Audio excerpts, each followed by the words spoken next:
تعالى يا صاحبي اقول لك على كم حاجه بتحصل لك او حاجات بتحصل لك لما بتتوب لربنا سبحانه وتعالى توبه نصوحه، والحاجات دي انت مستغربها. بس قبل ما اقول لك على الحاجات دي صلي على النبي صلى الله عليه وسلم ويلا بينا عشان ما اطولش عليك. طبعا انت يا صاحبي لما بتتوب لربنا سبحانه وتعالى بعد فتره من التوبه بتاعتك بتحصل لك حاجات غريبه. ايه هي الحاجات دي؟ ان مثلا دايما بتحس نفسك مخنوق، دايما بتحس نفسك في مشاكل، دايما بتحس نفسك كده متضايق. مثلا الاغاني اللي انت تبت منها وكنت بتحبها جدا جدا، بس لما تبت لله عز وجل منها بتلاقيها كل ما تقلب على السوشيال ميديا تلاقي الاغاني دي رجعت لك، وبتلاقي الحاجات دي بترجع لك تاني، والحاجه دي كل ما تقلب تجي لك. اي حاجه كنت بتعملها وحشه بدات ترجع لك تاني، فانت ايه مستغرب الحاجه دي بتجي لي ليه؟ ودايما يا صاحبي نفسك بتقول لك اسمع الاغنيه دي، اسمع الفيديو ده، مش عارف اعمل ايه اعمل ايه، تقعد نفسك تغر فيك عشان ترجع للحاجات دي تاني. ودايما بتحس ان الدنيا خلاص بدات تخبط فيك يمين وشمال.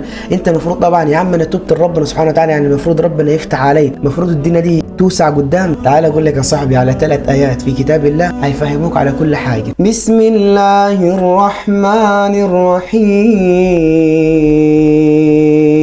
ألف لام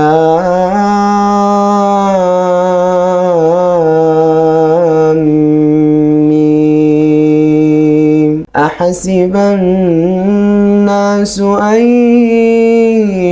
يتركوا أن يقولوا آمنا وهم لا يفتنون، ولقد فتنا الذين من قبلهم فليعلمن الله الذين صدقوا وليعلمن الكاذبين.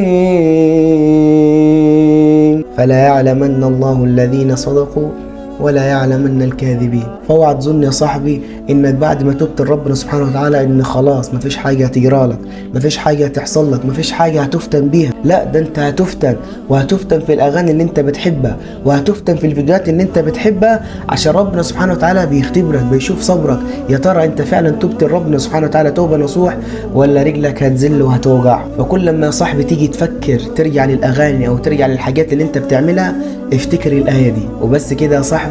صلى على النبي.